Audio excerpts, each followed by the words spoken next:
മഹേഷ് അയ്യർ എന്നാണ് പേര്. ഒരു കാലത്ത് അദ്ദേഹം മുംബൈയിലൊരു കമ്പനിയിൽ ജനറൽ മാനേജറായിരുന്നു. പക്ഷേ പിന്നീട് അദ്ദേഹത്തെ കണ്ടെത്തുന്നത് തൃശ്ശൂരിലെ KSRTC സ്റ്റാൻഡിന് സമീപത്ത് എല്ലും തൂലുമായി അർദ്ധപ്രാണൻ എന്ന നിലയിൽ കിടക്കുന്ന ഒരു മനുഷ്യനായിട്ടാണ്. ഈ അജ്ഞാതനെ തിരുവോരം മുരുകൻ ഏറ്റെടുത്തു. അതിനുശേഷമാണ് എന്താണ് മഹേഷ് അയ്യർക്ക് പിന്നിലെ സത്യം എന്ന കാര്യങ്ങളൊക്കെ തിരിച്ചറിഞ്ഞത്. പ്രതികരണം ഒന്ന് കേൾക്കാം.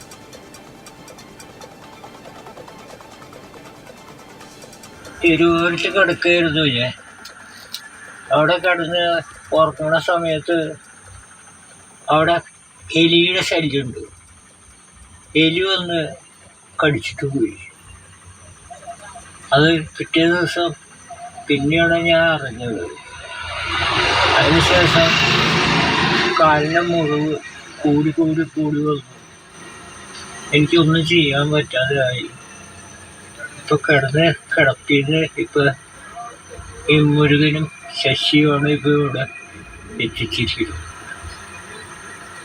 ആശുപത്രിയിൽ പോണോ? ലിഷോയ് നമുക്കൊപ്പം ഉണ്ട്. ലിഷോയ്, ഒരു എലി വന്ന് കടിച്ചിട്ട് പോയി, ഒന്നും ചെയ്യാൻ പറ്റാതെ കിടപ്പിലായി പോയി എന്ന് അദ്ദേഹം പറയുന്നു. അദ്ദേഹത്തിൻ്റെ മനസ്സ് ഏതൊക്കെ നിലയിൽ പോയിട്ടുണ്ടാകും എന്ന് നമുക്ക് ഊഹിക്കാം. എങ്ങനെയാണ് ഒരു മനുഷ്യൻ മുംബൈയിലൊക്കെ ഒരു ജനറൽ മാനേജറായ ഒരു കമ്പനിയിൽ ജോലി ചെയ്യുക എന്ന് പറഞ്ഞാൽ അത്യാവശ്യം ഭേദപ്പെട്ട നിലയിലൊക്കെ ഒരു ജീവിത നിലവാരം ഉണ്ടാകുമെന്ന് നമ്മൾ കരുതുന്നതാണ്.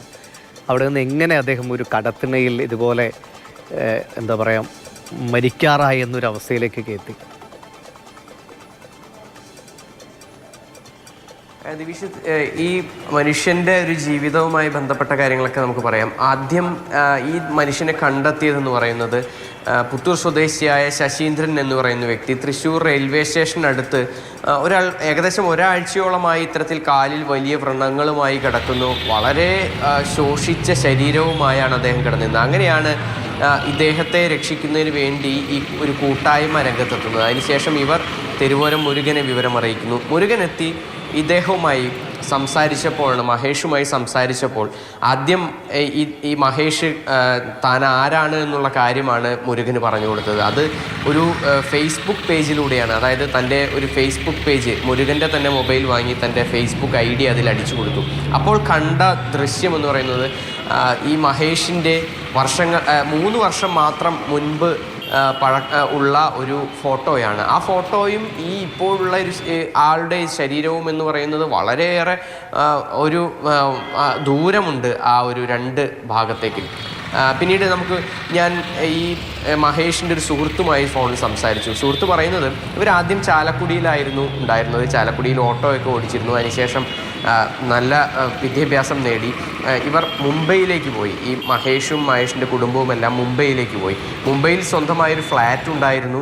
അതുപോലെ തന്നെ അവിടെ ഒരു കമ്പനിയിൽ ജനറൽ മാനേജറായിരുന്നു. കോവിഡ് ആയപ്പോൾ ഇതെല്ലാം തന്നെ പ്രതിസന്ധിയിലായി. അദ്ദേഹത്തിൻ്റെ ജോലി പോയി നാട്ടിലേക്ക് വന്നപ്പോൾ അമ്മ മാത്രമാണ് ഇദ്ദേഹത്തിൻ്റെ കൂടെ ഉണ്ടായിരുന്നത്. ചാലക്കുടിയിലൊരു വീട് വാടകയ്ക്കെടുത്ത് അവിടെ താമസിച്ചു. പക്ഷേ പിന്നീട് ചില മാനസികമായുള്ള സമ്മർദ്ദങ്ങളെല്ലാം തന്നെ അദ്ദേഹത്തെ തെരുവിലേക്ക് എത്തിച്ചു. അമ്മയുടെ മരണമെല്ലാം സംഭവിച്ചിരുന്നു.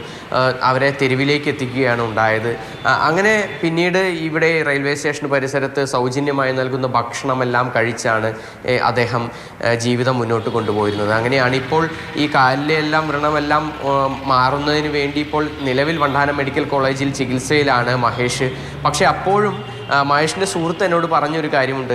ഒരു കാരണവശാലും ഇത്തരത്തിലൊരു സാഹചര്യത്തിലേക്ക് എത്തുമെന്ന് ആരും തന്നെ പ്രതീക്ഷിച്ചിരുന്നില്ല. കാരണം 60,000-ലധികം രൂപ ശമ്പളം മാസം ഉണ്ടായിരുന്നു. മുംബൈയിലൊരു ഫ്ലാറ്റ് ഉണ്ടായിരുന്നു. അതിൻ്റെ എല്ലാം അവസ്ഥ എന്താണ് ഇപ്പോഴെന്ന് അവർക്കും അറിയേണ്ടതുണ്ട്. കാരണം ആരെങ്കിലും പറ്റിച്ചതാണോ, അല്ലെങ്കിൽ എന്തെങ്കിലും തരത്തിൽ വലിയ പ്രതിസന്ധികളുണ്ടായി തെരുവിലേക്ക് എത്തിയതാണോ? അങ്ങനെ ആരുമില്ല. അതായത് അനുജൻ മാത്രമാണ് ഉള്ളതെന്നാണ് ഈ സുഹൃത്ത് പറഞ്ഞത്. അനുജൻ മുംബൈയിലാണ് ഉള്ളത്. അനുജനെക്കുറിച്ചുള്ള കാര്യങ്ങളെല്ലാം തന്നെ ചോദിച്ചറിയേണ്ടതുണ്ട്. അതിനിപ്പോൾ വരും ദിവസങ്ങളിൽ ഈ സുഹൃത്തുക്കൾ നേരെ മെഡിക്കൽ കോളേജിലെത്തി ഈ മഹേഷുമായി സംസാരിച്ചു കഴിഞ്ഞാൽ അറിയാൻ കഴിയുമെന്നാണ് കരുതുന്നത്. അമ്മയാണ് മുൻപ് ചാലക്കുടിയിൽ കൂടെ ഉണ്ടായിരുന്നത്. അമ്മ മരിച്ചുപോയെന്നാണ് പറഞ്ഞത്. ശരി, ഇത്രയേ ഉള്ളൂ മനുഷ്യൻ്റെ കാര്യം. ലിഷോയ്, എത്രയൊക്കെ വർണ്ണപ്രപഞ്ചത്തിൽ ജീവിച്ചാലും അവസാനം ചിലപ്പോൾ ഇങ്ങനെയൊക്കെ വന്നടിയാൻ ഒരുപക്ഷെ ചിലർ വിധിക്കപ്പെട്ടേക്കാം. എന്തായാലും ഇനിയെങ്കിലും അദ്ദേഹത്തെ തിരിച്ചറിഞ്ഞ് നല്ലൊരു ജീവിതത്തിലേക്ക് തിരികെ കൊണ്ടുവരാൻ കുറച്ച് പേർക്കെങ്കിലും കഴിയട്ടെ എന്ന് പ്രതീക്ഷിക്കാം. ശരി ലിഷോയ്.